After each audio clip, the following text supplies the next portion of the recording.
Bienvenidos a nuestro canal, yo soy Metalowl para Super Mecha Chojin. El día de hoy revisaremos otro de los proyectos fallidos de Zeon, y al igual que con el Hildolfer, eso no significa que sea menos impresionante. Así que con ustedes, el luchador fantasma, el rival original del Zaku, nada más y nada menos que el Suda. Comenzamos esta ova con un grupo de bots de la Federación preparándose para saltar unas naves de suministros, pero de un momento a otro son interrumpidos cuando 13 papus misteriosos salen de la nada a interceptarlos. Ya interrumpí con esto en el capítulo del Hildolfer, pero la verdad adoro cómo se ven estas ovas. Volviendo a lo nuestro, la Federación finalmente logra la producción en masa de Mobile Suits. Sin embargo, en un comercial propagandístico de Zeon, incluso los felicitan, pues aprovechan para lanzar alabanza sobre su nuevo Mobile Suit, que supera con creces el rendimiento del Zaku, el MS-10 Suda. Mientras el comercial avanza, nuestra tripulación se prepara para recibir al comandante Jean-Luc Duval, el piloto de la unidad comandante y principal rostro de la propaganda que acompaña al Suda. Muy emocionados le reciben con ovaciones. Incluso el estoico capitán no puede evitar reír y alegrarse de cómo marchan las cosas. Y el Jotunheim vuelve a Site 3 para reabastecerse. Una vez de vuelta en casa, Mai va con su superior y muy emocionado sigue hablando del Suda. Sin embargo, su superior le responde que es solo propaganda. Y por si fuera poco, la Federación prepara su gran ofensiva en Odessa. Mai responde que por eso deben acelerar el despliegue del Suda. Y su superior le cuenta la historia de cómo el Suda nació como el EMS-04 y cómo perdió contra el Zaku 1 debido a una falla en su motor que provocaba que se desintegrara a mitad de vuelo. Mai responde que eso no es problema, ya que fue mejorado en su armadura y sistema de movilidad, y por eso fue reclasificado como EMS-10, al ser una versión completamente nueva, y cuestiona la decisión del cuartel general. Sin responder realmente, el superior de Mai procede a mostrarle una grabación secreta.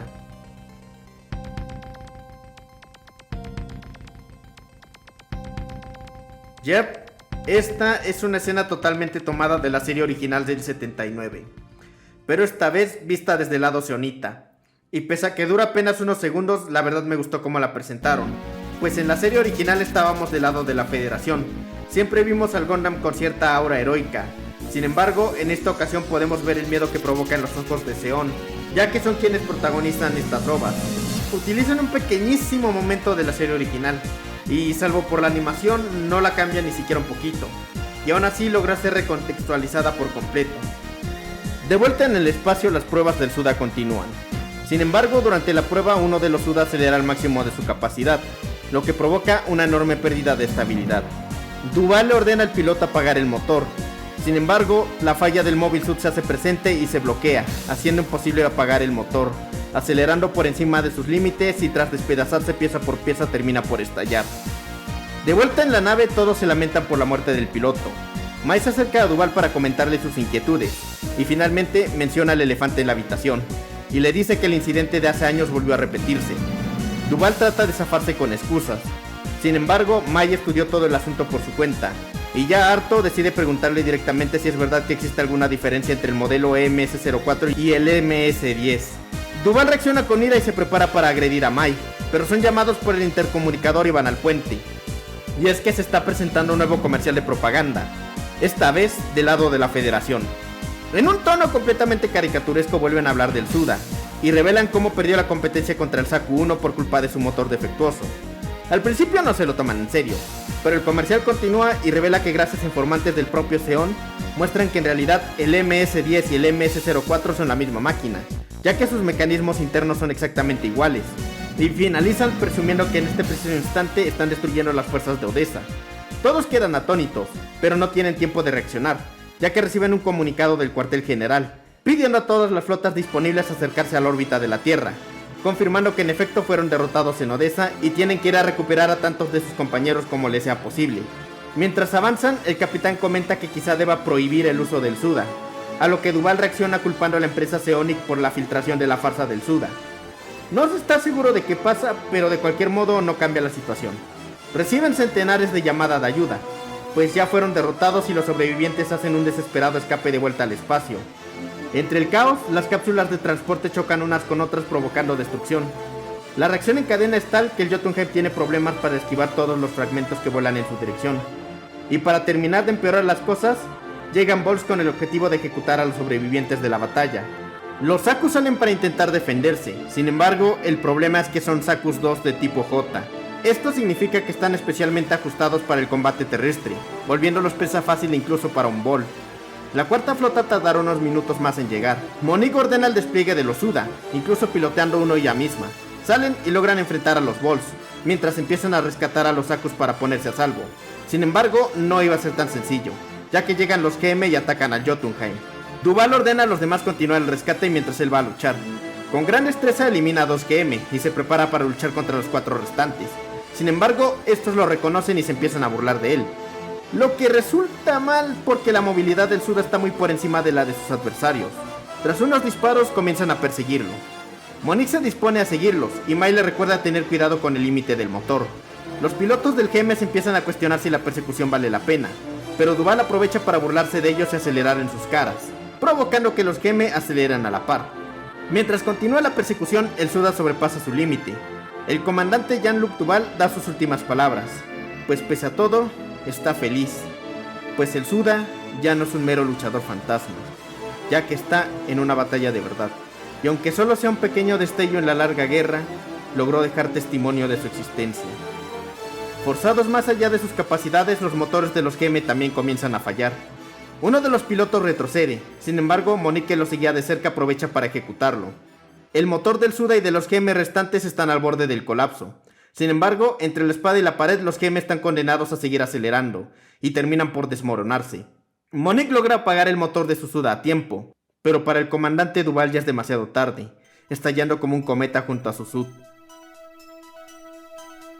De vuelta en la nave, todos presentan sus respetos a su sacrificio. El cuartel general emite un comunicado oficial de que han abandonado la base de Odessa y ordenan a la unidad 603 para las pruebas del Suda, y asignan las unidades restantes como defensa. Bueno, ahora pasemos a hablar del Mobile Suit como tal. El Suda nació como resultado de una competencia entre las dos empresas más poderosas del Principado de Seón, pues en el año 75 hubo una competencia para designar al primer Mobile Suit de producción en masa. Seonic participó con el en ese entonces simplemente llamado Zaku, y Simat participó con el Suda. El Suda tenía un rendimiento considerablemente superior al Zaku original. Sin embargo, durante su prueba de vuelo, su motor Júpiter se atascó, evitando que sea imposible pararlo y provocando que el Mobile Suit estallara a media prueba. Sumado a esto, el costo de fabricación de un Suda era 1.8 veces mayor a la de un Zaku, lo que provocó que el gobierno de Seón se decantara por escoger a este último, que pese a ser menos eficiente también era más barato y más estable. Y tal vez uno podría decir que es mejor calidad que cantidad, y que simplemente se podría instruir a los pilotos para nunca llevar el motor al máximo. Sin embargo, debemos recordar que la diferencia numérica entre Seón y la Federación es enorme. Para darles un ejemplo, durante la Operación Odessa, la Federación contó con un total de 3.7 millones de efectivos, mientras que Seón contó con apenas 900.000, ni siquiera 1 millón entero. Con tal diferencia numérica está claro por qué era prioridad contar con tantos Mobile Suits como fuera posible. Bueno, volviendo al Sud, según la propaganda, reemplazó su fallido motor Júpiter por el motor Saturno, que es utilizado por el Rick Dome. Sin embargo, yo creo que esto fue pura labia, y para probarlo hay que volver al hecho de que el Rick Dome nunca presentó el fallo de desintegrarse al llevar su motor al máximo. Además de que el empuje del sistema del Suda es mayor al del Rick Dome, lo que significa que el sistema Saturno es un poco menos potente que el Júpiter, pero es estable. Y como última prueba de que el Suda sigue utilizando el motor Júpiter, es que como ya se nos confirmó varias veces a lo largo del capítulo, lo único que cambió del Suda fue su denominación y su armadura externa, pero todos sus mecanismos internos son los mismos que los del MS-04, dándonos como conclusión que los encargados de la propaganda no se esforzaron ni siquiera un poquito en volver al Suda un Mobile Suit viable. Y aunque suene cruel, la verdad es que es una decisión lógica. Piénsenlo bien. En primera, la producción del Zaku estaba tan masificada que hay repuestos más que de sobra. En segundo, Simat ya tenía en producción al Dome y al Rick Dome. Nota rápida, la única diferencia importante es que el Rick Dome es para el espacio y el Dome es para la Tierra. Añadir otro Mobile Suit a la cadena de producción solo complicaría aún más la logística, ya que ahora necesitarían producir piezas para otro modelo más. Tristemente, la idea de producir más Suda sería solamente otro hándicap para el desgastado Seón. No recuerdo dónde había leído esta frase, pero venía algo respectivo a la Segunda Guerra Mundial, y decía lo siguiente: la guerra no solamente se gana en el campo de batalla, sino también en las fábricas y en los corazones de la gente. Y el Suda claramente no podía ganar en las fábricas, pero hizo un esfuerzo desesperado por hacerlo en los corazones de los seonitas. Una curiosidad muy interesante sobre este Mobile Suit es que su historia, de hecho, está basada en una historia que ocurrió de verdad en la Segunda Guerra Mundial. Pues en la época de la Alemania enojadita, perdón por tener que decirlo de este modo, pero prefiero no tener problemas innecesarios. En aquella época se lanzó un concurso entre sus principales empresas de vuelo, Arado, Heinkel y la BFW, donde el ganador fue el Messerschmitt Bf-109. Sin embargo, la competencia no fue tan sencilla, pues originalmente los tres aviones utilizaban el motor Daimler-Benz 601. Sin embargo, debido a que había escasez de dichos motores, se instó a Heinkel a utilizar el motor Junkers Jumo 211. Sin embargo, esto condujo a una falla, ya que las primeras versiones del motor tenían un problema de compatibilidad con el sistema de enfriamiento del Heinkel 100. Sin embargo, tras ser provisto de motores Daimler-Benz, los problemas de enfriamiento no cesaron. Aún así, por un corto periodo de tiempo, este avión obtuvo el récord mundial, alcanzando la asombrosa velocidad de 746.606 km por hora, lo cual es bastante superior a la máxima velocidad del Bf-109, de 642 km por hora. Sin embargo, la historia no paró ahí, ya que en 1940 Joseph Goebbels lanzó una estrategia: publicitar un nuevo avión uniéndose a la Luftwaffe, el Heinkel 113, una supuesta nueva versión del Heinkel 100, que aún así no era más que el mismo modelo repintado varias veces y fotografiado en varias bases aéreas de Alemania. Se promocionó como un potente y novedoso caza nocturno, aunque ni siquiera tenía luces de aterrizaje. No cabe ni la más mínima duda de que esta historia sirvió como base para nuestro querido luchador fantasma.